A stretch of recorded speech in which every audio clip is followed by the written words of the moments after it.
You really think you're different from him, Elena. You both live in the dark, you just pretend yours is cleaner. The words sliced through the noise. For a heartbeat, she couldn't tell if the blood on her hands was hers or his. One choice stood between guilt and freedom, and it wasn't clear which one would hurt less. Before we dive in, let me know what time are you listening to this, and where are you? Drop a comment below, we'd love to hear from you. The rain had been falling for hours, turning the south side of Chicago into a maze of puddles and slick asphalt. Elena Carver had been at the garage since sunrise, fixing a delivery van whose transmission fought her every wrench turn. 12 hours later, her hand still carried the ghost of grease no soap could erase. She turned onto Ashland Avenue and saw the car, a black Maserati Glossy, even in the rain. A man stood beside it. Tall coat darkened by water. Elena slowed but didn't stop. "You keep driving," she told herself. But then she noticed the hood open. The man wasn't helpless. The way he paced, the way his hand hovered near his pocket and dropped again spoke of frustration she recognized. 5 minutes, she muttered. Just 5. She pulled over 30 feet ahead, left the engine running, and stepped into the rain. Cold bit through her jacket instantly. Her boots splashed through shallow water as she approached. "Hey," she called, "car trouble." The man turned. His face was calm in a way that wasn't natural. Strong lines, unreadable eyes, no sign of surprise that a stranger had appeared out of nowhere. "Battery," he said, voice low and even. "Dead." Elena nodded and leaned under the hood without waiting for permission. The battery terminals were corroded, the clamps loose. "When's the last time?" She scraped the rust with her screwdriver, tightening the bolts with quick, practiced turns. The rain ran down her face, and she blinked it away. "Hon, you do this for a living?" he asked. "Yeah." 47th Street. Small shop.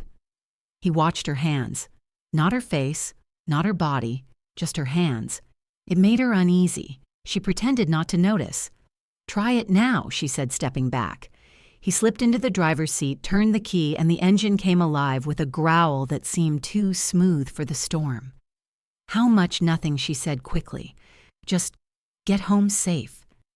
His gaze held hers. "What's your name?" "Elena." The word slipped out before she thought better of it.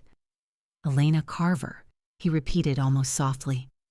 "From 47th Street. The small garage next to the old gas station." She froze. How do you know that?" He didn't answer.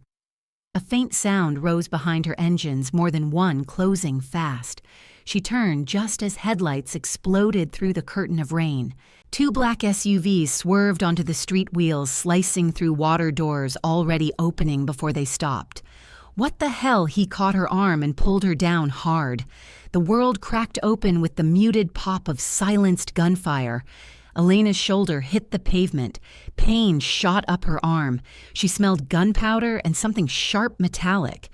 The man crouched beside her, one hand steadying her, the other drawing a weapon so sleek it didn't look real.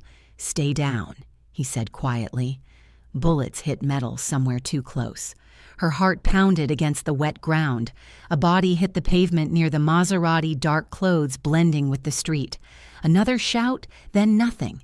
The man rose and fired twice, calm, precise. The noise stopped as fast as it had begun. Elena didn't move. Rain swallowed the rest. He lowered the gun, face unreadable, as if none of it mattered. Then he turned to her. "You all right? Because from now on, nothing in your life stays the same." She didn't know what he meant, but the tone left no room for doubt. The drive stretched on. City blocks gave way to wet fields, the smell of fuel and gunpowder thick in the car. No one spoke. She sat between 2 men who'd shoved her inside without explanation. At last a gate appeared, iron high, guarded. The car passed through without slowing. Beyond it stood a mansion, quiet, too perfect, built to be unseen. They stopped by a side door. One man opened it, waiting. She stepped out. Gravel shifted under her boots. Rain ran from her hair down her neck. Lucian Vale stood in the doorway, sleeves, rolled posture, steady. His shirt was dry. He looked like a man who'd already moved on from the fight. "You'll stay here tonight," he said. "It's safer than the street." She stared at him. He didn't answer, only glanced at the man beside him, a tall figure with a shaved head and quiet eyes. The man nodded, then turned to her. "Raphael Quinn," he said, "Mr. Vale's chief of staff. Chief of staff." The words scraped out of her throat. "What are you, a politician?" Lucian almost smiled, but it never reached his eyes. Not quite. The house smelled faintly of polished wood and disinfectant. Every surface gleamed, but something about the place pressed against her chest like a quiet warning. Guards moved through the halls, silent, efficient. Elena stopped near the entryway. "I need to call my son." "No," Lucian said without turning. Her voice cracked. "He's 10. He's alone tonight." "He's fine," Raphael replied. "We have someone watching the apartment." Elena spun toward him. "You're what, watching my home? Who the hell are you people?" Raphael looked past her to Lucian, waiting for permission to speak. "Lucian's, that puts you in danger. Those men who attacked us were Morozovs, Russians. They won't stop at one attempt." She blinked, trying to make sense of the names. "So I'm what now? Collateral damage in your mob. War collateral doesn't get a room upstairs," Lucian said quietly. "You'll stay here until I decide it's safe." He walked ahead, and she followed because she didn't see another option. When they reached a small sitting room, Raphael motioned for her to wait. He disappeared through a side door. "You're not saying anything," Elena muttered. "Not even an apology for dragging me into this." "You weren't dragged," he said. "You stopped. That's what people do when they see someone stranded. That's what got you here." She let out a shaky laugh. "You talk like it's my fault. It isn't about fault. It's about consequence." Raphael returned, murmuring something under his breath. Lucian's response came sharp. The words hung between them, heavy and real. Elena wrapped her arms around herself. "So this is it. You tell people to disappear, and they do." Lucian didn't flinch. "I tell people what's necessary. And me. What am I to you?" He studied her for a moment before answering. "A problem I didn't plan for."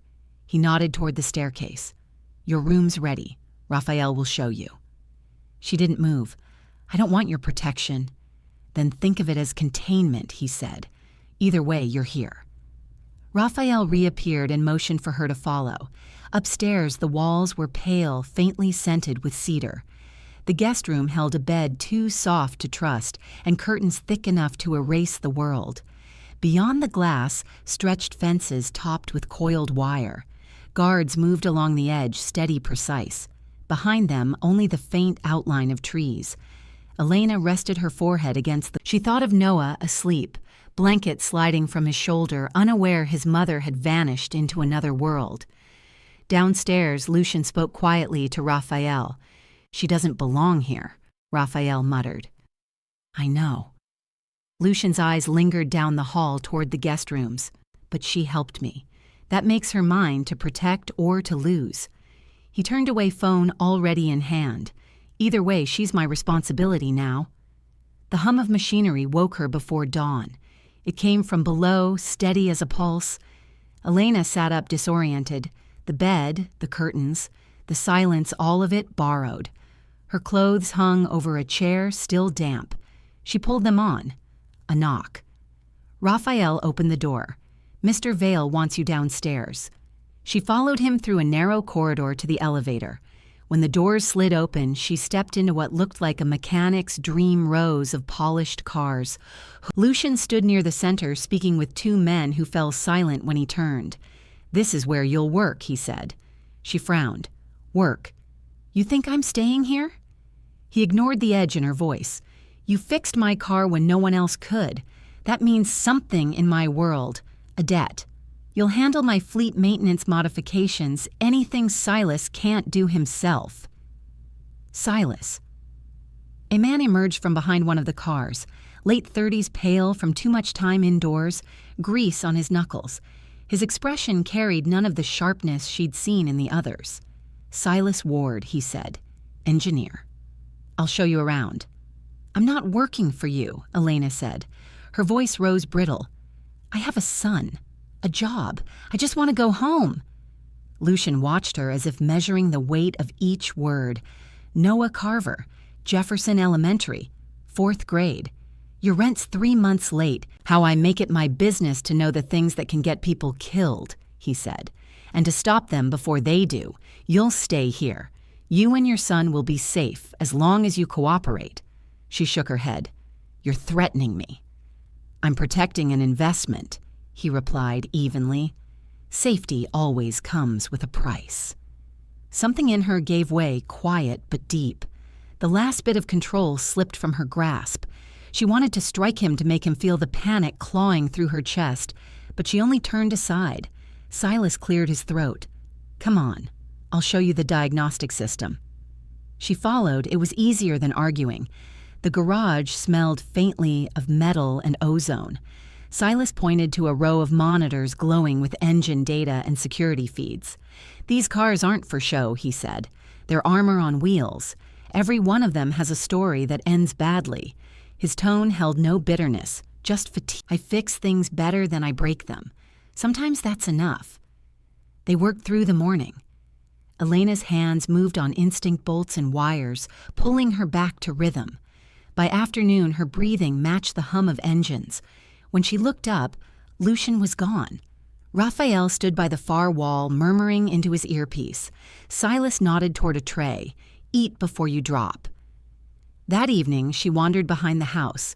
Rain had stopped the grass slick under her boots. A narrow path led to the fence. She followed it until voices drifted across the yard, men in stained clothes, rifles slung low, one of them, laughing as he wiped his hands on a rag. She crouched behind a hedge, waited until they passed the smell of iron trailing them. She turned back, stomach tight. The house was dim corridors, half lit. She found the study again. Lucian sat at his desk, a map spread wide red marks webbing across the city. Morozov controls the South Docks, he went on. You'd last an hour out there. They think you matter to me now. Her voice thinned. Do I? His eyes lifted briefly, shadowed with exhaustion. You saved me once. That puts you in my story, whether you want it or not. Elena's gaze fell to the map rings tightening around the city. Lucian traced a line along the edge. I used to think silence kept people safe, he murmured.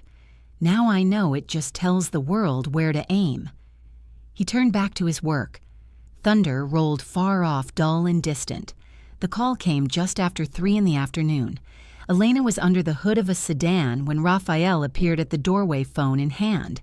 His face gave away nothing, but his tone did. There's been a problem.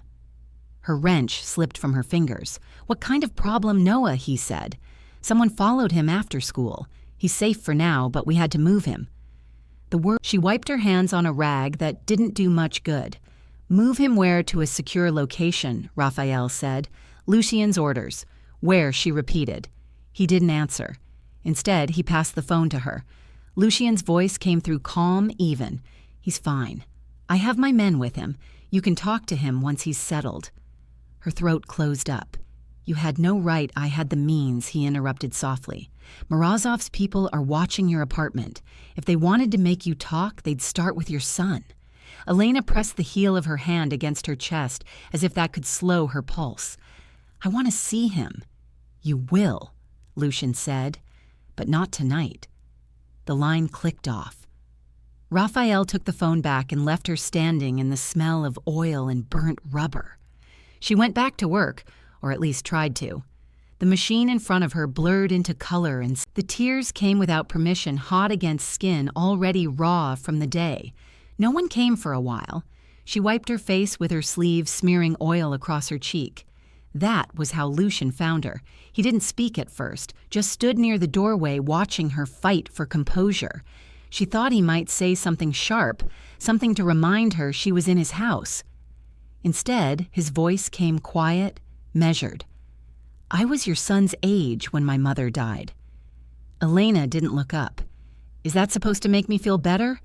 No, he said. Just true. He crouched beside her elbows, resting on his knees. She was coming home from work. Wrong street, wrong time. They wanted my father, but she was easier to reach. Elena swallowed hard. I'm sorry. He nodded. After that, I stopped believing people meant what they said. You still don't trust anyone, she asked. Lucian's mouth curved slightly. I trust numbers, schedules, outcomes, and people. He looked at the stain of oil spreading beneath the car. People break too easily. For a long moment, they didn't speak. Elena's voice came out hoarse. I used to tell Noah the world was safe if you were careful, that if we kept to ourselves, no one would hurt us. Do you still believe that? She shook her head. I don't have the luxury to believe or not believe anymore. Lucian leaned back, resting one hand on the floor. You still have something I don't, he said. A reason to try. She didn't reply. Her hands trembled not from fear, but from the weight of keeping everything in. They stayed that way, two people on cold concrete, neither reaching out, neither stepping back. His presence didn't comfort her exactly, but it steadied the shaking. When he finally... Elena stayed until her breath evened out. The wrench beside her still held her warmth. She set it back on the bench, then sank to the floor again, arms wrapped around her knees. Sleep came in pieces. She dreamed of a dark-haired woman holding a small boy who wouldn't meet her eyes, and Noah's voice somewhere beyond them calling. She stood between the two, unable to move. Morning brought the faint scent of fuel and something sweeter. On the work table sat a paper cup of black coffee and a folded note. For the early shift. No signature. She held the cup, let the heat settle in her hands. The car smelled faintly of rubber and rain as Raphael drove toward the warehouse district. Lucian had sent her to inspect a shipment engine part stored in an empty lot off Cicero Avenue. Raphael called it routine, but nothing felt routine anymore. The gate hung half open, chains snapped. Stay close, Raphael murmured. The place stank of oil and dust. Between rows of crates, their footsteps echoed too long. Elena brushed her hand against a metal frame for balance. A door slammed somewhere in the back. Down, Raphael shouted. Gunfire erupted, sharp, uneven. Crates splintered around her. She dropped behind one, heart hammering. The noise swallowed everything. Raphael fired once, then caught her arm. Stay behind me. She tried, but her body lagged. A shot tore through his sleeve. He stumbled, blood blooming across the fabric. Go, he shouted, shoving her toward the exit. She ran, breath burning, until she froze. The barrel lifted. A blur crossed her vision. The man fell, gun skidding away. Lucian stood in his place chest, rising fast. Move, he said, gripping her wrist. She didn't answer. He pulled her behind a truck, pressed her down. Keep still. His voice stayed calm, measured. The shouts faded into the steady rhythm of his team, clearing the space orders, brief, precise. Then silence. Lucian didn't move. His hand stayed on her shoulder, firm, grounding her. When she looked up, his face wasn't composed anymore. There was fear in it, quiet, raw, human. You're bleeding, she whispered. He looked down at the rip in his shirt, blood seeping through the fabric. It's nothing. She reached out, but he caught her wrist gently. Don't. His voice trembled just slightly. You shouldn't see this part. I already have, she said. I was in the middle of it. That broke something in him. He exhaled slow. Neither should you, she replied. He almost smiled at that, but it faded before it formed. I've spent my life surrounded by violence. I can't stand watching it reach someone who doesn't belong to it. Then why save me? Because I can't stand losing another innocent person. When the cleanup crew arrived, Raphael was already bandaged, waving her off with a muttered curse. Lucian stayed near silent as the team moved around them. Rain began on the drive back, soft, then harder. The wipers beat a slow rhythm. Miles passed without a word. Elena watched the blur of city lights. If I hadn't stopped that night, she said, barely above the rain, none of this would have happened. She looked at his hands again, raw, strong, still marked with blood, and couldn't tell what unsettled her more, the violence behind it, or that it had been spilled for her. Lucian's hands tightened on the wheel. Don't fit. Now we live with it. The house sat on a quiet street at the city's edge, half hidden by trees leaning toward the fence, like they'd been waiting. Lucian called it a safe house. To Elena, it felt like borrowed time. She spent the morning scrubbing the kitchen until her arms ached. The pipes leaked, the cabinet doors stuck, and the radio hissed more static than music. Still, the work steadied her. Fixing things had always been her way of keeping control. Noah trailed after her, carrying tools too big for his hands. "It smells like paint," he said. "That's because you're helping me," she answered. He grinned, sudden bright. Together they covered the faded walls in pale blue, a color that made the rooms feel larger than they were. By evening, she almost believed this was ordinary life. Lucian had left earlier, promising to return. When his car pulled in 2 days later, her son appeared behind her. "You brought the cereal I like?" Lucian nodded. "I try to keep my promises." He stayed longer than usual. While Noah kicked a soccer ball across the patchy grass, Lucian sat on the porch steps watching. His hands rested still on his knees. Elena worked on the radio, Noah's laughter drifting through the open door. When she glanced out, Lucian's face had softened, not the man weighing outcomes, but someone remembering what it meant to be alive. He caught her gaze. She turned back to the dial. Days passed like that. He came and went without warning, leaving behind supplies and the sense that someone was guarding the edge of their peace. She missed the quiet he carried more than his words. Their rhythm reminded her the world kept moving even as hers had narrowed to this small house. She told herself not to get used to it. Behind, dust stung her throat as she opened rusted drawers, bent nails wire a broken screwdriver. At the bottom lay a folded sheet of paper. She brushed it clean and flattened it on the bench. A logistics plan stamped Vale Transport Holdings, dated 6 months ago. Lucian's initials marked the bottom above another name, Daniel Carver.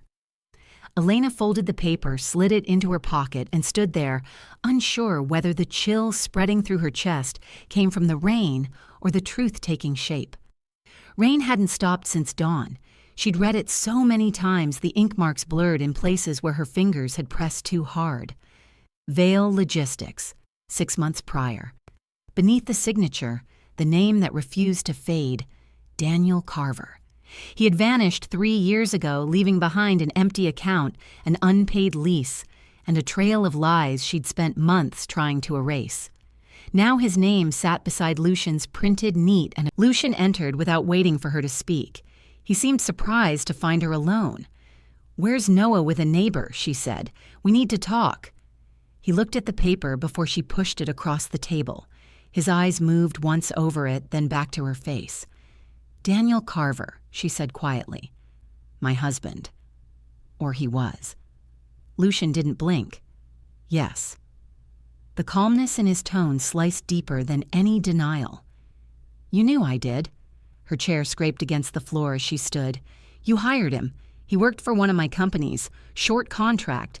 6 months before he disappeared." She laughed, the sound brittle. "You mean before he died?" Lucian's expression didn't change. "He chose the wrong people to trust. Morozov offered him money to leak shipment routes. He took it." Her hands trembled, but she refused to sit. "You killed him, didn't you?" "I didn't have to," he said. Morozov handled his. She backed away, shaking her head. "You knew who he was. You knew who I was. You let me help you that night, and you said nothing. I didn't know you were his wife until later. That's a lie. It isn't." His voice dropped low but firm. "I found out after the attack. When I saw your name on the records, I realized what he'd left behind." Her throat burned. "And what was I than a debt you couldn't balance?"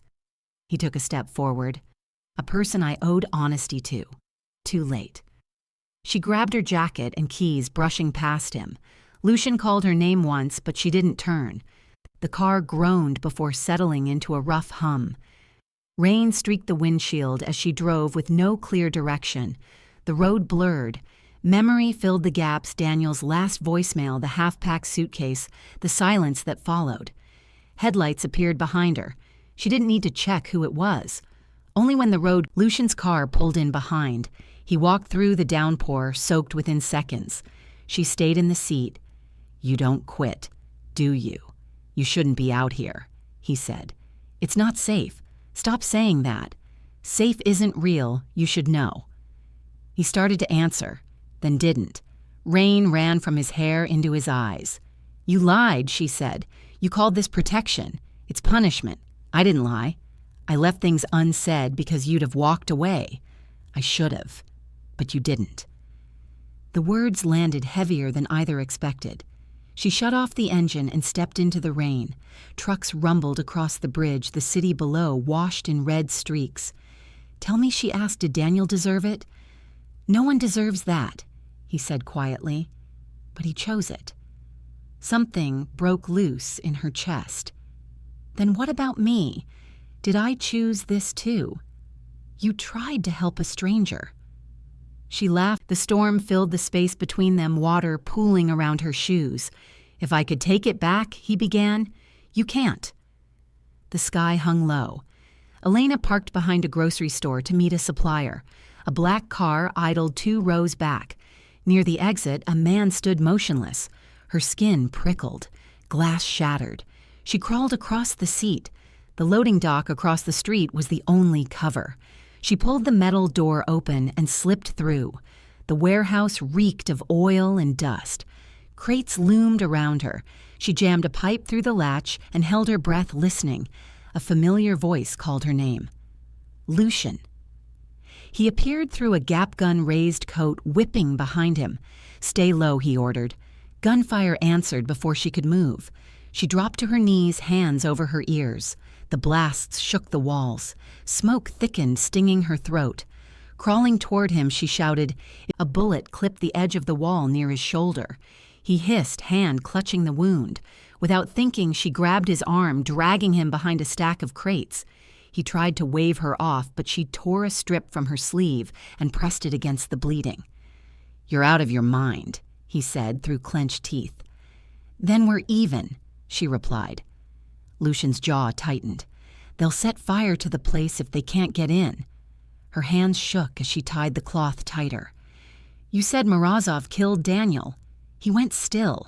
I did. You were there." His gaze didn't move. "I was supposed to meet him. He never showed. By the time my people found him, it was already done." "Then why didn't you tell me that?" "Because you wouldn't have listened. You needed to hate someone and I was standing closest." She wanted to deny it, but couldn't. "So what happened? When he found out Daniel was trying to sell both of us out, he made an example of him. If there's guilt on me, it's for believing he'd survive it." His voice had lost its usual edge. It sounded tired, scraped raw by memory. Elena swallowed throat dry. "You could have stopped it." "I tried." He turned to her. "That's what I live with." Something in his tone drained the fight from her. Blood darkened the cloth, his hand trembling as he tried to steady it. "You're losing more than you think," she said. "I've had worse. Don't move." Her fingers brushed his shoulder, tightening the bandage. Heat rose from his skin. He didn't pull away. The distance between them closed until she could hear the uneven pull of his breath. Elena slid down the wall beside him, fatigue pressing through her limbs. "You should go," he murmured.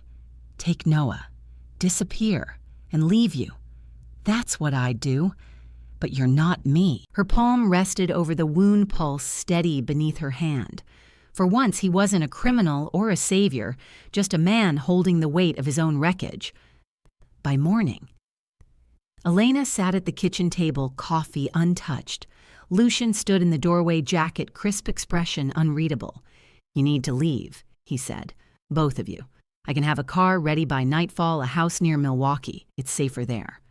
Elena didn't answer right away. Noah looked up. "Are we going somewhere, Mom?" She tried to smile, but it faltered. "Maybe." Lucian stepped closer. "You can't stay here. They'll come back." Her fingers traced the rim of her mug.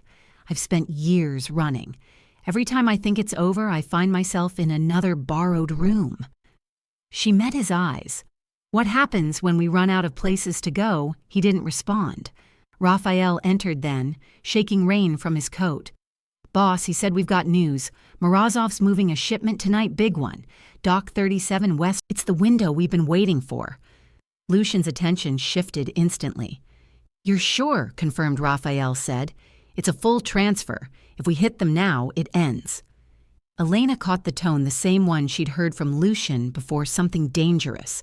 She stood. You're going after him. Lucian didn't deny it. You'll need transport, she said. Something that blends in but holds heavy weight. Raphael raised a brow. You volunteering? I'm saying I can help, she replied. That's all. Lucian studied her for a long moment. You don't have to, I know. Her voice was steady now, but I'm tired of watching other people decide what happens to me. Noah's tower collapsed, scattering sugar across the table. He frowned, then looked up. We're not leaving, are we? She touched his hair. Not yet. The rest of the day passed in fragments. Phone calls, maps, the quiet. She opened the hood of a delivery van, hands moving without hesitation. Lucian joined her, silently setting down a box of parts. You've done this before, he said. Too many times. He passed her a wrench. She took it without looking, the motion practiced. You should have told me about Daniel, she said after a while. I should have, he admitted. But if I had, you wouldn't be here now. That's not your decision. No, he said quietly. It isn't. They worked in rhythm after that, her tightening bolts, him checking the undercarriage. The engine's hum filled the space between them. Raphael's voice drifted from outside as he gave directions to the crew, but it all felt distant, like the world had narrowed to the sound of tools and breathing. Elena slid out from under the hood, wiping her hands on a rag. This will hold. You'll get at least an hour of cover before the... You're sure you want to be part of this? I don't want to be part of it, she said. I just don't want to hide anymore. He didn't try to argue. Instead, he reached for a cable she'd missed and secured it in place. Their shoulders brushed. For once, she didn't step away. Raphael poked his head in. 5 minutes. Lucian gave a short nod, then turned to her. If something happens, she cut him off. Don't. I've had enough goodbyes. He exhaled, half frustration, half understanding. Then I'll see you when it's done. Make sure there's a when, not an if. A faint smile crossed his face. Working on it. When he left, the garage fell quiet. Crickets and distant traffic filled the space he'd left behind. She didn't believe in peace anymore, but the quiet felt close enough. Lucian stood by the van, speaking briefly with Raphael. When he turned to her, the faint yellow from the garage lingered on the walls they'd painted together. She went back inside. The coffee on the table sat cold. Lucian's voice came through the radio, clipped to the dash. You don't need to be here. Her thumb pressed the button. You said you trusted me. Let me work. Static broke before his answer. Then follow the route. No improvising. A small smile touched her mouth. I'll try. The truck rolled forward. Crates of decoys shifted in the back. At the checkpoint, the warehouse loomed through the mist. Raphael's team waited in the dark. A black SUV turned the corner too soon. She pressed the gas. Rifles glinted in the mirror. When the first shot hit, she swerved, smashing through pallets. Metal shrieked, wood splintered. Raphael's voice shouted through static. The truck crashed against a container. She jumped out, slid behind cover. Gunfire snapped across the yard. Elena, get out. Her hands shook as she searched for Raphael, trapped behind a forklift. Lucian again, fall back. That's an order. She climbed into the cab, jammed the gear in reverse, and drove straight into the containers. The explosion hit like a wave heat noise light. Raphael stumbled, clear coughing. A second blast tore through the roof. Lucian dragged her out, pulling her across the pavement. What were you thinking? He yelled. He was pinned. You could have been killed. I didn't want to owe you again. You think I care about debts? You always do. They stared at each other. Fire roared behind them, the world painted in orange and smoke. You can't keep doing this, he said. I wasn't planning to. Raphael called from the dock. Lucian turned to her. Can you walk? She nodded, knees unsteady. His hand hovered close as they crossed the yard. At the edge, they stopped. He coughed hard. She leaned on her thigh, catching her breath. He brushed soot from her sleeve.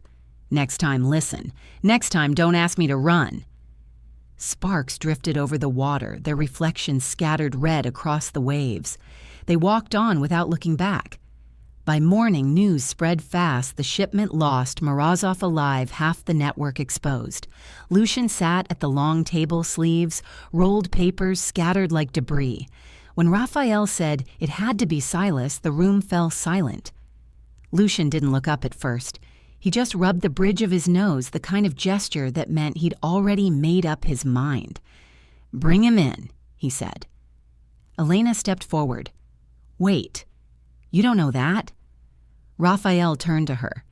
He was the only one with access to the route logs. That doesn't mean he sold them. "Then who did?" Raphael snapped. Lucian raised a hand. His voice stayed even. "You're not hearing yourself," she said quietly. "You sound exactly like the people who turned on Daniel." His expression flickered, then hardened again. "Don't compare me to them. I'm not. I'm saying you're walking the same road." He stood, pushing the chair back with a scrape. "This isn't about vengeance. It's control." "No," she said. "It's fear. You're terrified of another betrayal, so you'd rather destroy what's left of your trust than risk being wrong." Something cracked in his composure, then barely visible, but real. "You weren't there when a friend puts a bullet in your back and smiles while you bleed," he said. "You don't come back from that." "Then what's the point of all this?" she asked. "If every person who stands next to you ends up your enemy," Lucian didn't answer. The silence between them filled the room like smoke. She felt her throat tighten but didn't look away. When he finally spoke, his voice was flat. "Go upstairs." "I think it is," she said. "Because I still believe Silas didn't do it." He turned away. "Then believe it from a distance." She watched him for another heartbeat, then walked out. Her steps echoed down the hall. Sharp controlled the only sound she could manage that didn't feel like breaking. By dawn, someone knocked. It wasn't Lucian. It was Raphael. His expression was grave, his voice lower than usual. "It's done," he said. Her stomach dropped. "What do you mean, done?" "Silas tried to run," he said. "We stopped him. He didn't make it." For a moment, she couldn't breathe. The hallway seemed to narrow around her. "He wouldn't run," she whispered. Raphael's eyes didn't waver. He confessed before it happened. She shook her head slowly. "No, he wouldn't." When he left, she closed the door and leaned against it, palms flat on the wood. She slipped past the guards to his workspace. The room smelled faintly of solder and burnt coffee. On the desk, his laptop sat open screen black. She pressed the power button, not sure what she was looking for, only that leaving, without trying, felt impossible. Files appeared, scrambled under coded labels. She clicked through until one folder caught her eye: recordings. The last entry was from the night before. Static came first, then a voice, low, deliberate. "You'll get what you asked for. The shipment leaves at 10. Keep your end clean and no one will trace it. Not Silas. Raphael." She didn't wait for morning. By the time she reached the main hall, Rain clung to her coat laptop under her arm. Lucian looked at her face and he ended the call without a word. "We need to talk," she said. He motioned for her to follow him into his office. The door shut behind them with a soft click. The recording played for less than a minute, Raphael's voice smooth and unmistakable trading details about the shipment in exchange for a guarantee. When it ended, the room stayed silent except for the faint hum of the ceiling fan. Lucian didn't move. He didn't curse or shout. His eyes stayed fixed on the screen, unblinking. Finally, he said, "When did you find this?" "Last night, in Silas's computer." He nodded slowly as if the motion itself hurt. He must have known. That's why his jaw tightened and he didn't finish the sentence. "You have proof," Elena said. "You can stop it before Raphael does more damage." Lucian leaned back, rubbing his temple. "Proof doesn't stop a man like him. He's already tied to every contact I have left. If I move too soon, he'll take the rest down with him." "Then don't move alone," she said. "You said you wanted control. I know how to make that happen." "What are you thinking? Raphael has Morozov's location data stored in the internal network. I can breach it.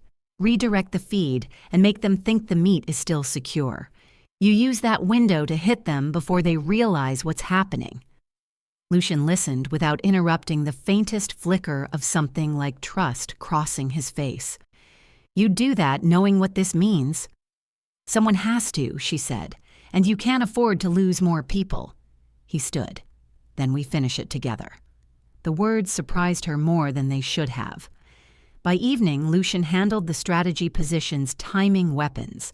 Elena managed the technical side patching into lines, building a false signal from the old communication rigs Silas had left behind.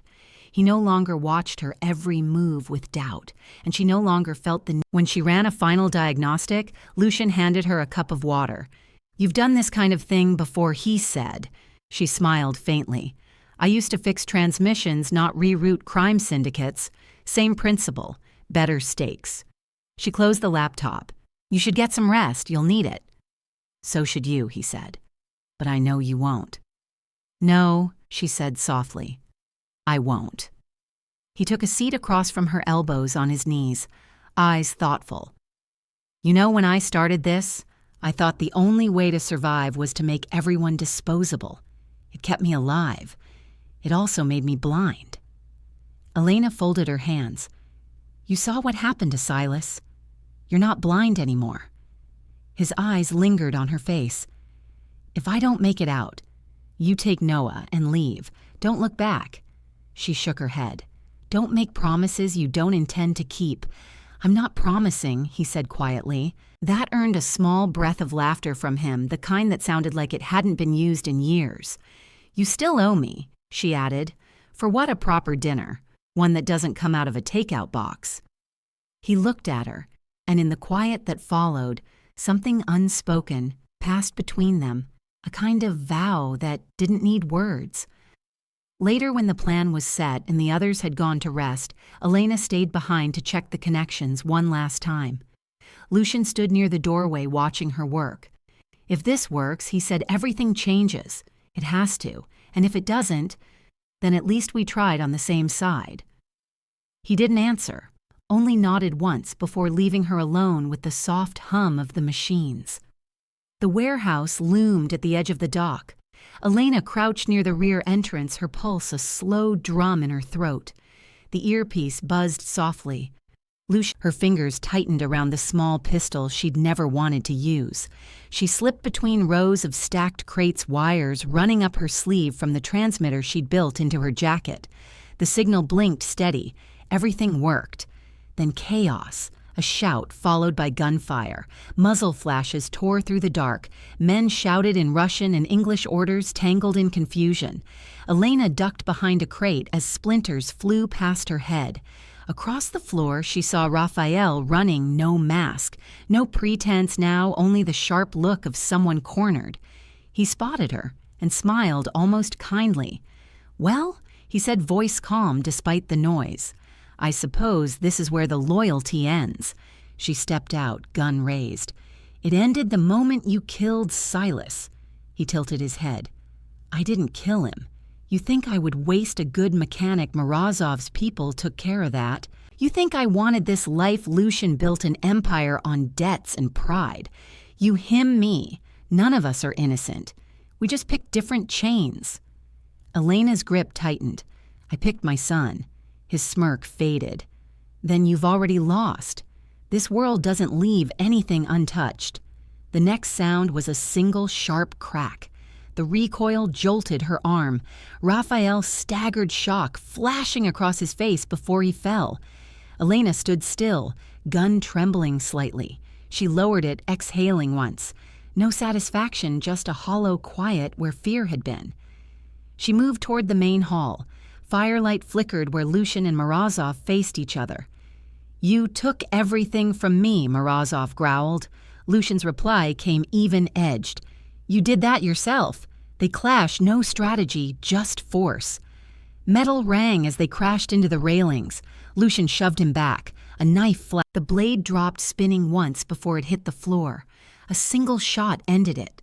Morozov fell, eyes open, empty. Lucian leaned on the railing chest, heaving. He stared down at what was left of the man who had shaped his rage. Elena approached. "It's over."